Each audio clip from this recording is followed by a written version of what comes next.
So, hi, and it's actually been a while since I've recorded one of my podcast episodes. There's been a little pause. Um, so, I'm really excited to be back today with a lady who I'm starting to get to know and love very deeply, very quickly. First, I just want to sort of recap a little bit for anyone, if this is anyone's first episode they're listening to. My name's Emma Baxter, and I've been setting up a community specifically focusing on sort of recovery from trauma, but in a way that's very kind of nature based. It's got a broad perspective. It's not like sitting in a psychologist's office and talking about your shit so much, although talking can be a really helpful part. But it's bringing people together with similar experiences who are starting to recognize, where their behaviors limited them. And we start to look and recognize how our fight, flight, freeze responses keep us trapped in loops. And we have a beautiful model developing. It's based on peer support, which is not saying that we don't need professional support at all. There's a time and a place, but it's recognizing lived experience as much as professional qualification or professional experience. That when people come together on a journey of transforming the stuff that's happened in their past, each of us have got so much to offer each other. And one of the biggest, most beautiful lessons I'm learning in all of this is that really, mostly, all each of us need is to be heard and to be held. So this is kind of part of the reason, or the reason that Madeleine Besson is here with me today. What I've come to understand through the experience of trauma, which sounds like a big word, but we're all getting more and more used to hearing it. It's a word that really, I'm not sure that any of us have avoided growing up as humans. My understanding of trauma is the imprint that experiences that felt too big for us has left in our body. And when we don't get the chance to go through an experience and come out with a feeling of, wow, I dealt with that, or we weren't supported to go through that experience that felt too big, it leaves a loop, an imprint, a shadow, depending on what perspective you have, that makes us a little bit smaller, that is more likely to take us back into a kind of pattern of behaving that doesn't feel confident, that didn't feel like it dealt well with whatever situation that we faced. So we get left with these kind of growing patterns of becoming smaller, less confident, stuck, sometimes defensive or aggressive. I have to admit that it's been part of my journey to look at not just where I felt like a victim or small, but where I compensated for that and would be like shouty or defensive or chaotic. There are loads of ways that trauma imprints on us. And if you're someone that's got even the littlest inkling of a thought that you might have some of this in you, I do recommend that you search out some of the other podcasts, or you look about, because once you start to learn how our body, our nervous system, our perception gets impacted by our past, there's this amazing opportunity to start to free ourselves from it. Today, what I really want to focus on is the impact that it has on our voice, or our expression. When we experience something, whether it was something big like being attacked, or whether it was feeling, getting told off at school by the teacher in a way that left you feeling shameful. We get triggered when we can't, when we don't have the opportunity to defend ourselves, which kids often don't. It's not being culturally allowable for a child to stand up for themselves and tell the teacher to get out the classroom. We shut down, we go into a freeze, and that we're looking to become small. We're looking to become imperceptible so that the threat passes us by. This is not something we choose. This is something that happens very quickly, automatically. We shut down any feeling of feeling safe or wanting to express ourselves because we don't want to be seen. But internally, we still have this need. We still have these big feelings now, especially, that need to be heard or seen. And my experience with my own voice, has definitely been, I found it really difficult to say no to, even as I started to recognize what felt okay for me and what didn't feel okay, actually saying that out loud to another person honestly baffled me how I just couldn't do it. And singing, holy moly, I got ridiculed at school when trying out for the choir, and from that moment on, I think I was like 6, 7, I was so ashamed of my voice that I even at birthday parties singing happy birthday, I'd feel I'd kind of mime.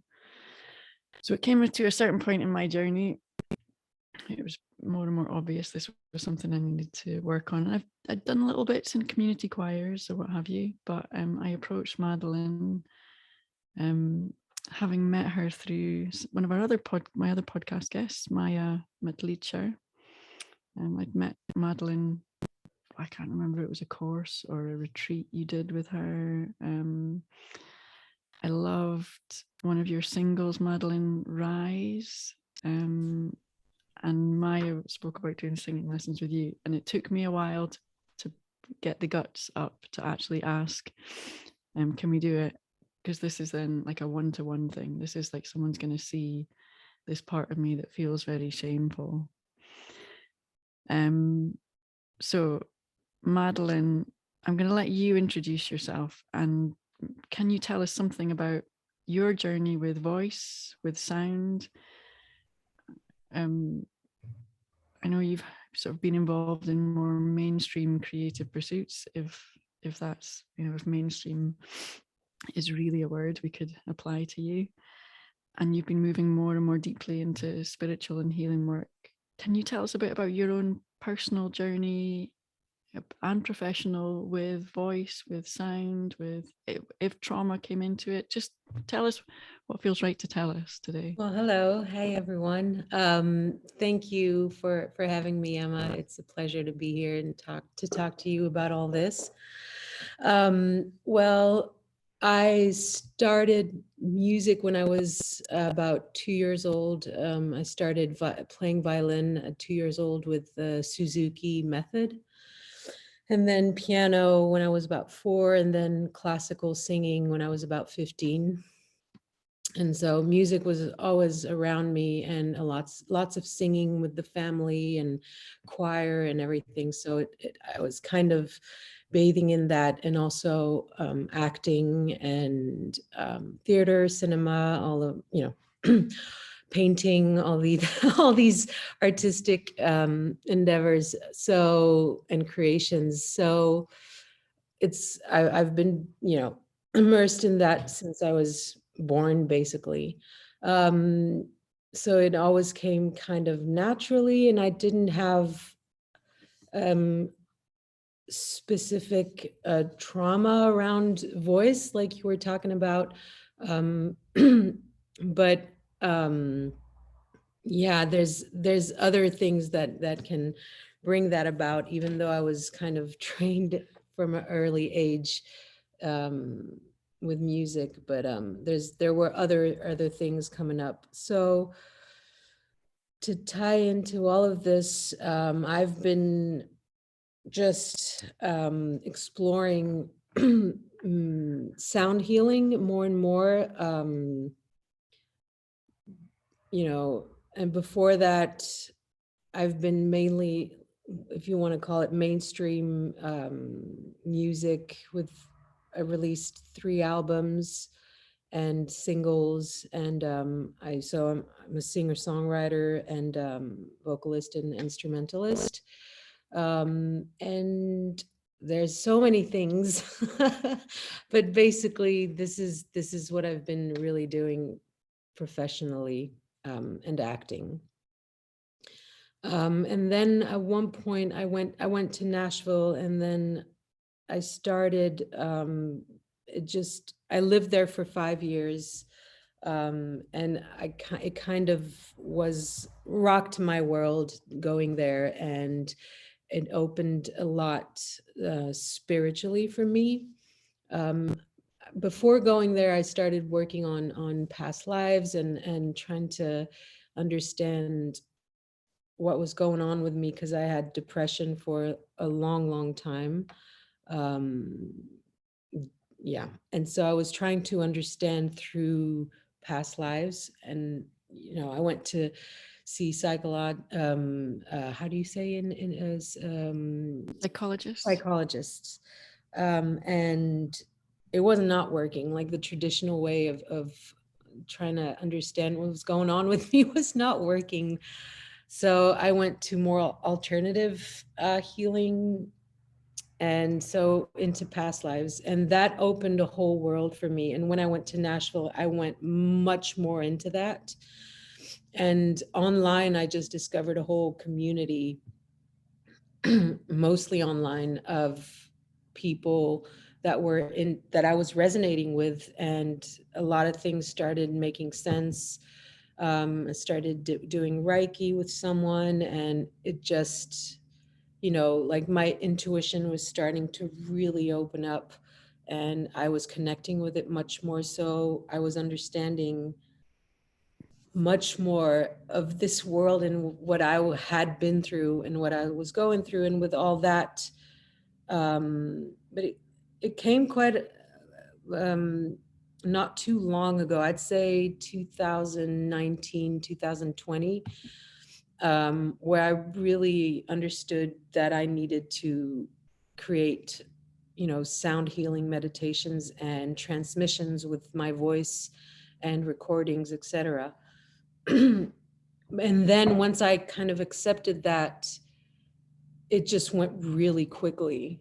The deepening of understanding what sound is, what it does to us, and how to connect with it within us, without around us, everything. There's so much about it. I mean, we're gonna obviously go into it, but yeah, I don't know if this is a good introduction. I think I'm Yeah. a bit all over the place, but Oh yeah. but I'm all over the place. So yeah, I think it's the times, right? But yeah, so I'm interested. The single Rise, I'll put a link to that under the podcast if that's okay. sure. Um, where did that fit in? Because at that point you were definitely already speaking about frequency and vibration and how that impacts us. Well, so I think it's in 2016 I started understanding that I was starting to understand what was solfeggio frequencies, and um, the 432 hertz and all of that. And so I was trying to introduce that into my songs, like the mainstream music that I was putting out there, by recording in 432. I wasn't able to do that with my second album, but with that, Rise was the first piece of music that I wrote, that I was recorded in 432 hertz. Um, And I think at that point, I was going through quite a journey at that time. And it was really just, I mean, the words say it all in that song, just rising out of the ashes and believing and knowing that there's something beautiful within me and without and you know without and outside of me, and that this world is beautiful, and that we can get out of the hole we find ourselves in sometimes, and it's possible to rise up, you know. um it's always in my songs, it's always like that. There's always, you know, the acknowledging of the darkness and the light that's all around. Mm-hmm. So I think with that song, it was really about, yeah, just knowing that we can rise back up, you know, and that it's possible to stand on our own 2 feet, um, with a solidity within us, you know. So yeah, but that song was really like the beginning of me getting into concretely getting into sound healing. So it's really the beginning of it. So it's just like, um I was still into all the questions of, you know, a single and what do you want, what melody is it, you know, like all these things which are important, but it's I see things differently now. But yeah, so it was yeah, I really love this song. I think it's a powerful song. I think Yeah. if it can help people, you know, that's why I put music out there. If it can help people in any way. Yeah. I remember hearing you speak about being given a concert. I can't remember where you said you were, um, but beforehand, really connecting to your heart Hmm. and recognizing when you went out and performed from there in that way, it had a completely different impact on the crowd, It's and your incredible. reception was very different. And one of the Incredible things, difference. and yeah, I'll let you come back. So one of the things that we look at, in the introductory course at Grow Free, is this idea of like, um, qualities or states within us can be activated. And, you know, for someone who's not experienced, a sense of, you spoke there about, you know, with Rise, this feeling of being able to get up, and from whatever hole we find ourselves in, whatever darkness we find ourselves in, to be able to get up and know that there's something bigger and more beautiful, and there's hope and there's positivity, that, you know, music and sound have the ability to activate that sense in us. I'm not exactly sure if there's a question coming out here, but, you know, what, does this link in with, you know, how you use sound healing, that, you know, with trauma, or and with you know, collectively what humanity's been living through. So many of us have forgotten the bigness, the beauty, the amazingness that life can be. um Yeah, music definitely gets you back into that beautiful wildness of life. I feel every time I put music on, that's the feeling that comes, like everything, anything is possible. And it's so joyful depending on what you're listening to. But even if it's sad songs or, you know, even that, there's just an openness all of a sudden, you know, whatever you're listening to, mainstream music, meditation music, you know, I don't know about metal, but you know, yeah. why not? Why not? You know, I mean, it just depends on the frequency of the intention of the music that you're listening to behind it, how it was Well, I recorded. wonder. I mean, it's funny you said that about metal, but in making music or making sound, I'm asking a question here that I hadn't anticipated. Could we be doing anything other than seeking to express beauty somehow, or seeking to um, express what's within us? And if what we need to heal is the need to be heard, Yeah, can I think definitely, yeah. I mean, again, I think it's the intention behind it. yeah, yeah. um, I think that makes all the difference. If But it's in pure intention from the heart, whether it's conscious or not, whether that intention is conscious or not, then yes, of course. and there's And something and, maybe and with it is something that's needed to be heard, whatever that is. yeah. Most human technologies have got the possibility of being used in either positive or negative ways, and I'm sure it must be the same with music. Oh, Although yeah, of course. I'm wondering if it really is. If well, with sound, we can definitely use sound in destructive ways. Yeah. I I, mean, it's like everything. There are ways that exist that some people use in a very, very negative way. It is being, that's like everything, it can be manipulated, you know? Mhm. So, what's your experience then of either putting your sound healing out there or working more one to one with people, and in your own personal experience, perhaps thinking speaking here to someone who's at some point on their journey, maybe not sure they're ever going to come out of some of the depths of what they've been feeling. What where does sound healing come in? What have you noticed? What do you experience with people? What's happening? What's the shift? Mhm.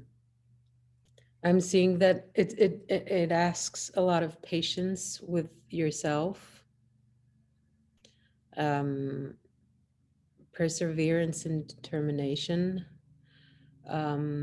If you're trying to heal trauma and um, yeah, just the whole healing process. And then with the sound, when the sound comes in, depending on what you're doing, it's going to be felt very much into the body. So it's really getting into the body and feeling your body and listening to it, listening to the sounds of the body. But the sounds that I'm talking about here is the frequencies of it. So it's like imagining that every part of your body has a sound, has a song, and is trying to hear that song, Yeah, and listening to it and what it has to say. And that's one of the things that can help. And then, as far as like singing lessons, um, it really depends on each person, but yeah, what I'm seeing is that it's helping people to really connect with themselves and find confidence in their own voice and release blockages. It really does help that, with singing lessons, because it's very technical in the sense that it's exercises with the body, just like you're doing gym exercises or whatever, it's very practical and yeah. concrete. And there are many ways to go about it. The way I go about it is, it depends again on who I have in front of me, but I try to understand, tune into the person that's in front of me and understand what words, what is going to come across to the other person so that they can, have a click, that something clicks and they understand what's going on and where they need to go to grow, um yeah, there's many things that can be done, but so what we've been talking about in the lessons, it's also like the grounding, feeling grounded in the body, and developing the support system so that the voice and the sound can come out. And so that ties in with the diaphragm and the breathing techniques, etc. So, and then the sound comes and lands on the air, and everything comes out. So that's what we're, stabilizing at first. If you haven't ever taken a singing lesson. I've got a few notes I'm writing down here. There, I was wondering, is the kind of transformation that I've been experiencing through the singing lessons likely to have come about in any kind of singing lesson, or partly like you've got the intention, the understanding that this is about transformation. And if I can just tell people what, partly what I've been experiencing, even having studied and practiced and taught yoga for, way over 10 years, the scrutiny of your eyes on my body as I'm breathing was like beyond a level that I'd had, from yoga teachers or what have you, that you spotted what you wanted me to be able to do in order to let the sound come out in a clear way, meant that I had to find a way of breathing that was telling my body it's safe. It was breathing down into my abdomen and not breathing up into the chest at the same time. I'd never quite recognized that even when I was breathing into my belly, I was always breathing up into my chest. Now, this might sound boring to a lot of people listening, like, what? But the importance of that at such a fundamental quality of life level is huge.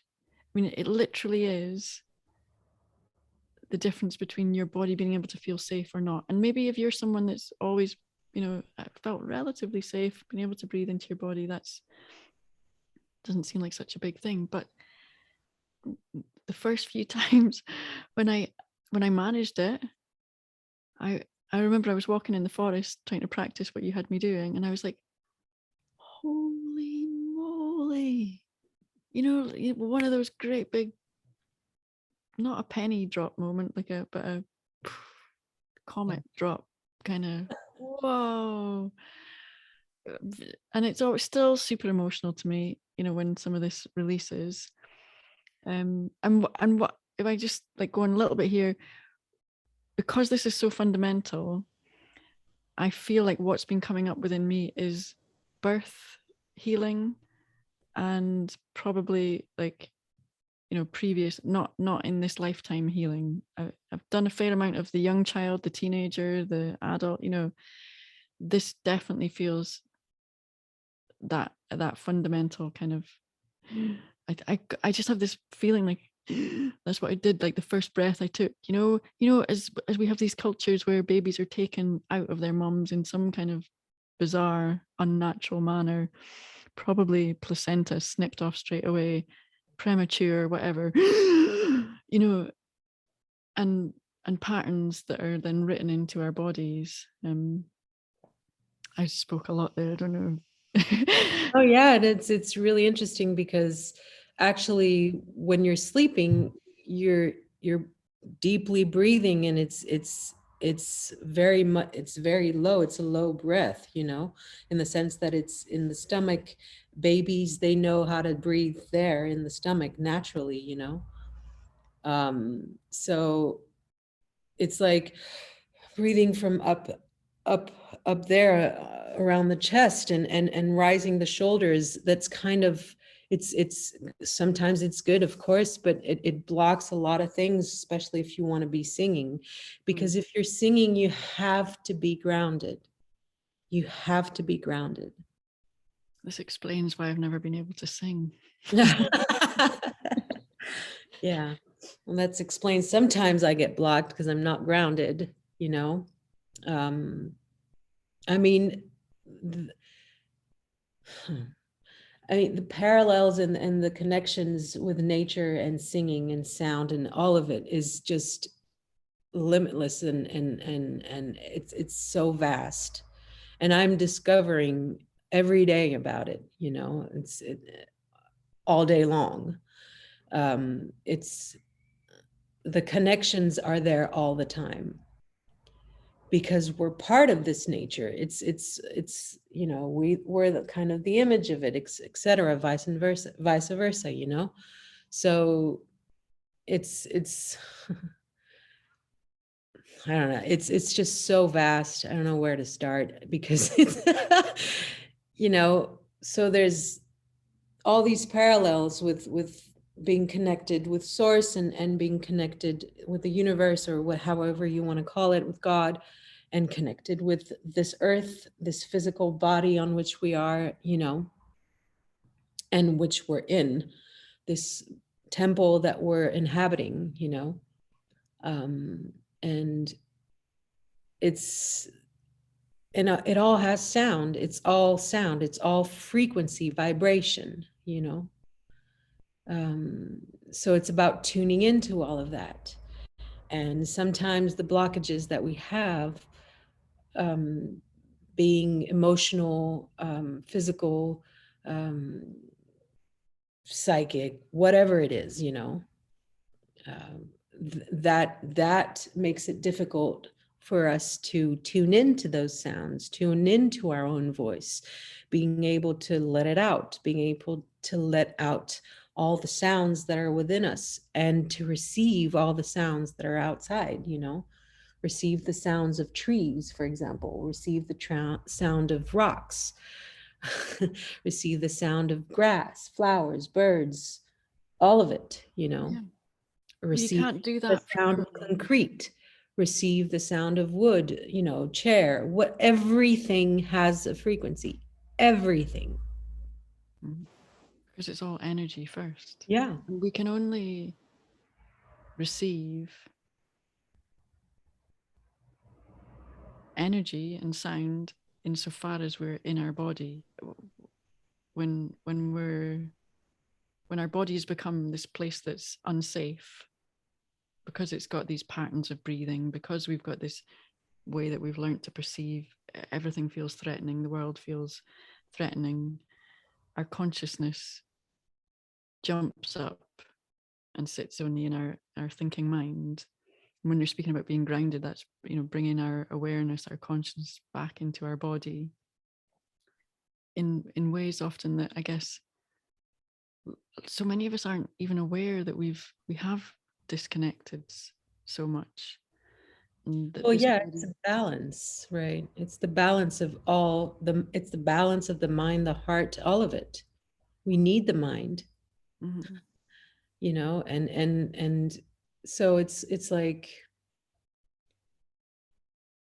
that balance with all of these different bodies and consciousnesses and frequencies, you know.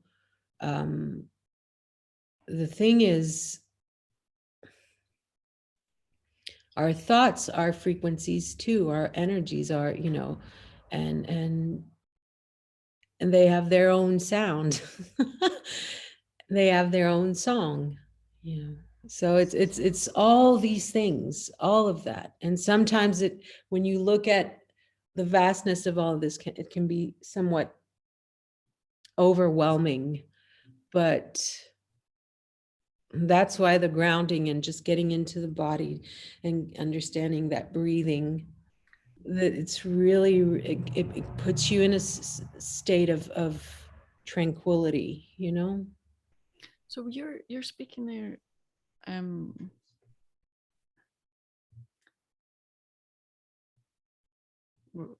there's this idea that the kind of lower emotions are fear, anger, the kind of dense emotions of the, but what to me seems like kind of trapped trauma within our body has lower frequencies, and there's a lot of talk around raising our frequency, but you're also there speaking about balance. So is this idea of raising our frequency so that we can move kind of above the patterns, the habits, is more about balance. It's about allowing the lower and the higher and finding a balance, which is, I guess, where like sound and music and chant. I remember some really, wise chant teachers that I've done some work with, the way they describe Vedic chanting as being an intervention that is very gentle. It reminds me of what you said about trauma and the process of going through it, needing to have patience, perseverance. I used to like throw myself out into the wild to try and address my trauma. I was like so scared of everything. I've thrown myself out into the depths and then been so scared. But sound has the ability, and chant, it's something that we can do very repeatedly, that comes in, but has such a profound effect at such a deep level, but in a soothing way. Yeah, it's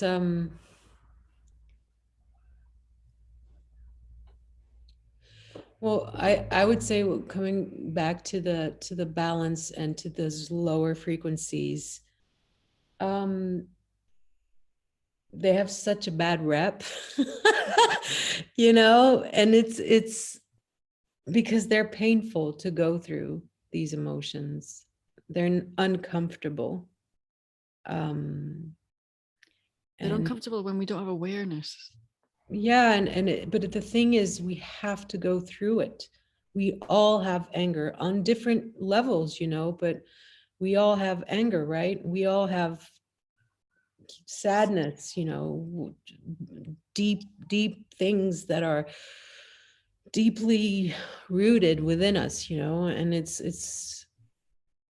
and I think it's actually a gift when they come up. It's a gift because it wants to be released. When they're coming up, when anger comes up, it's actually a gift. That's how I try to see it. Not always possible. Sometimes it's really hard, and it takes many times to finally me understanding, all right, okay, I'm going to face this, And I've noticed that when I've actually faced it, and I'm sure a lot of people listening will have experienced that as well, that when you kind of face that fear or that anger, or and just go through it and flow with it, it goes away. And that's bringing me back to what we were saying before about music, and almost as like music being a practice of bringing something into balance, or bringing it into harmony, or bringing it something into finding the beauty, or a way of focusing attention into something that lets it feel beautiful, that alchemizes. And there is this thing of no matter what feelings we have, we can we can appreciate it. We can find beauty in it. I remember like the grief I went through when my mum died. um there was still a beauty in being able to witness my mum dying, there really was a beauty in it. There are, I have to say, you'd think that would be one of the the harder ones to find beauty. Some of my own inner patterns are harder, I find, to be with and seek the beauty. But um, yeah, Yeah, I think it's about the perspective that we have, right, on that. And it's a choice of wanting to see beauty everywhere. It's a conscious choice. yeah, Not always an easy one. Um, but and even when we're going through, those freeze moments and those panic moments, um, or diving in back into obsessions or addictions or whatever, in these patterns that we know so well.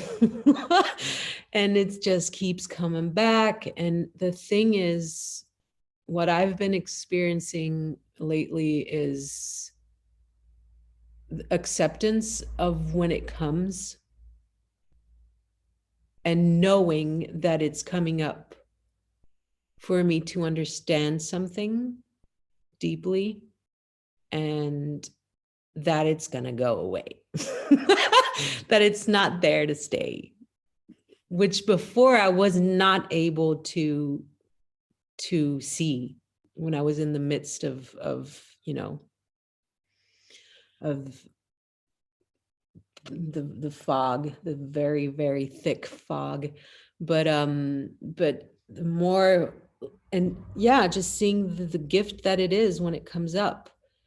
And also the word harmony is so important, because it comes into the balance, and in music, that's what we always try to have, a certain harmony, whatever it is.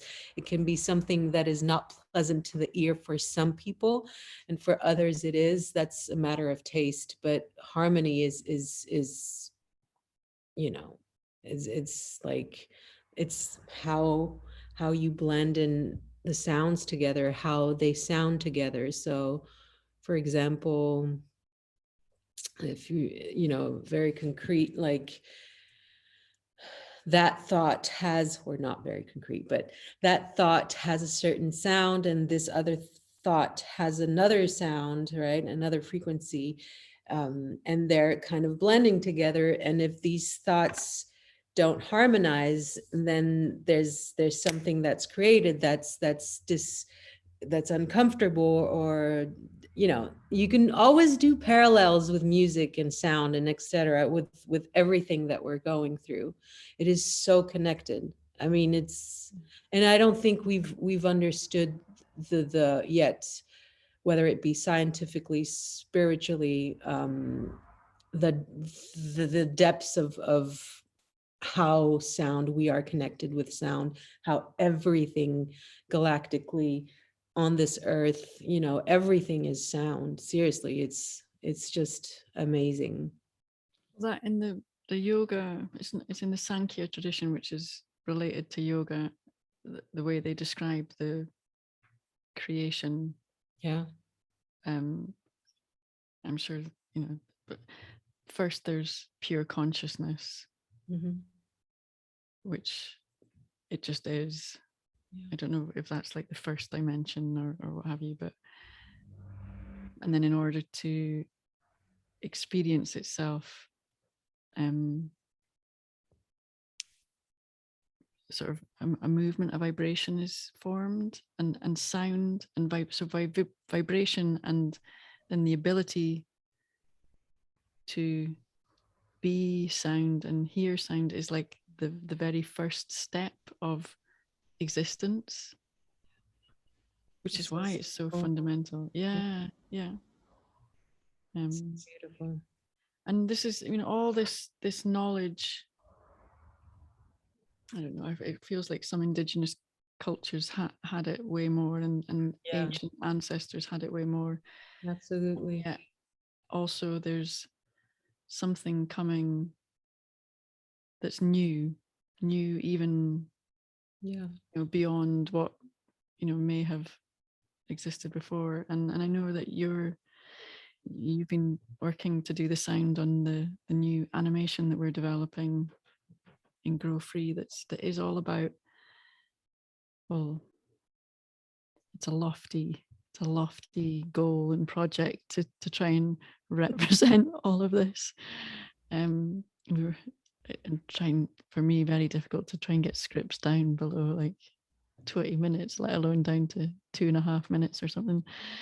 But this all this like repeating patterns, like you said there, you can make so many parallels between sound and anything else.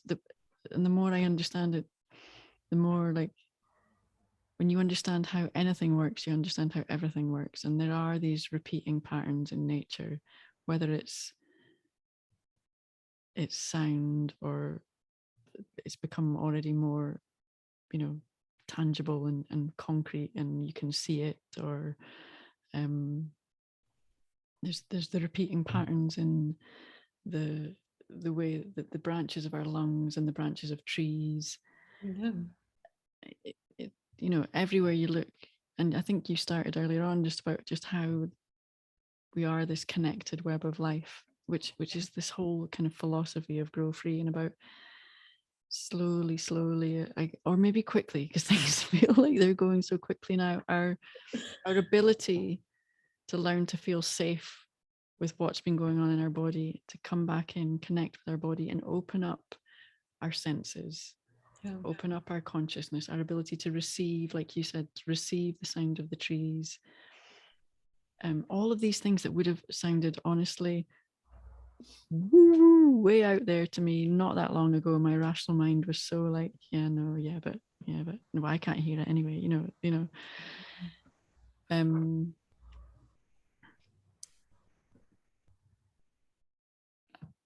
just as we start moving towards tying the conversation up in this very big, broad way, maybe I could even ask you this big, broad question in a very concrete way.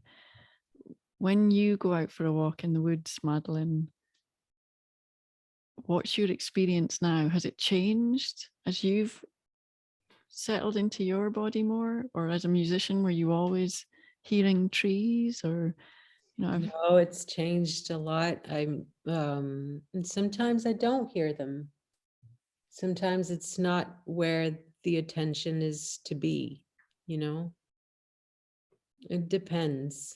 I've let go of trying well trying to done. do things. Oh, well done. Yeah. No, I really just go with the flow of the state I'm in when I do go on a walk, which I really try to do every day, but not always. But it's also about just letting whatever needs to happen when you're in nature, right? So sometimes I do hear the trees, sometimes I don't. Sometimes they're just silent. Sometimes they have a lot to say. um, but yeah, I mean, trees for me are just magical beings. They have so much to teach us, so much to teach us. And rocks as well. Everything. Yeah.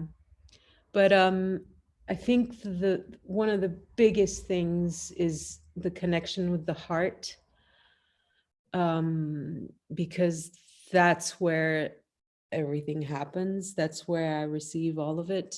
If I'm too much, in my head, or there's a balance, and that needs to happen, and it needs to be through the heart, or actually throat chakra also, but or the hands, or whatever, but it generally, it's like when you're asking the tree permission to touch him or her, and trying to listen to that answer. It's through the heart for me, but I think for everybody it might be different, for um and it ties back into when you're singing in front of a crowd, um and connecting with the heart of every single person that's in the room and putting that intention. And it's the same thing when you're walking in the forest. You know, it's like setting the intention of being connected through the heart, because all of these beings have a heart, however it is, you know. So, and then sounds come, you know, or they don't, and it's there's no rule to it. I think it's more the state we're in and what energy we're bringing, and they have their own, you know, tempers. Sometimes they just don't want to. Sometimes they just don't want to be left alone, you know, and just don't touch me today, please. Thank you. It's rare, but it can happen. And if we listen, I'm going to sort of tie us up here. And just before we came on, I was writing some words for one of the courses that we're doing. And it was about attention. And I've, you know,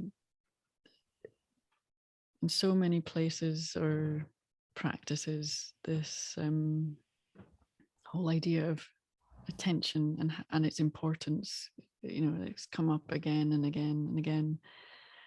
And the difference in what we can put our attention to, or what we do put our attention to when we're feeling safe, as opposed to when we're feeling under threat, is just so radical when we understand that. And I really urge anyone who has experienced any symptoms like me, from, you know, recognizing I could well be diagnosed ADHD, to, you know, finding it so hard to carry out any tasks, to, you know, being all over the place and finding it hard to listen to somebody.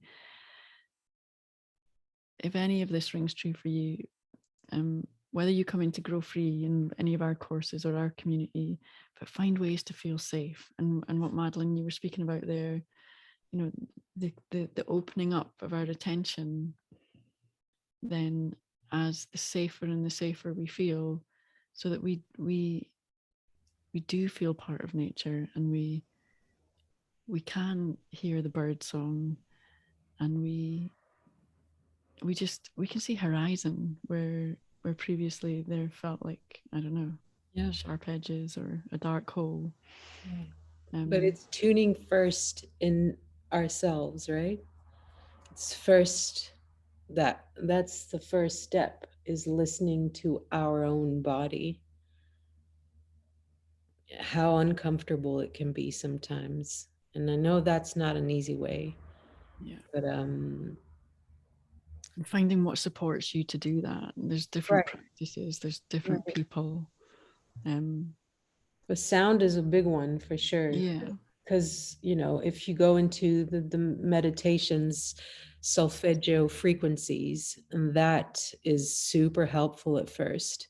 When you're not completely able to get into your body by yourself, meditations and sound healing is super helpful. And let me just clarify to anyone listening there. I think what you're speaking about are sort of guided meditations where you're supported, because quite often I've heard, you know, a lot of people who have got a lot of stuff going on in their body, you know, just don't feel safe, distracted all over. They find it so hard to sit and meditate. But this is like supported meditation you're speaking about. I know There's both. Yeah.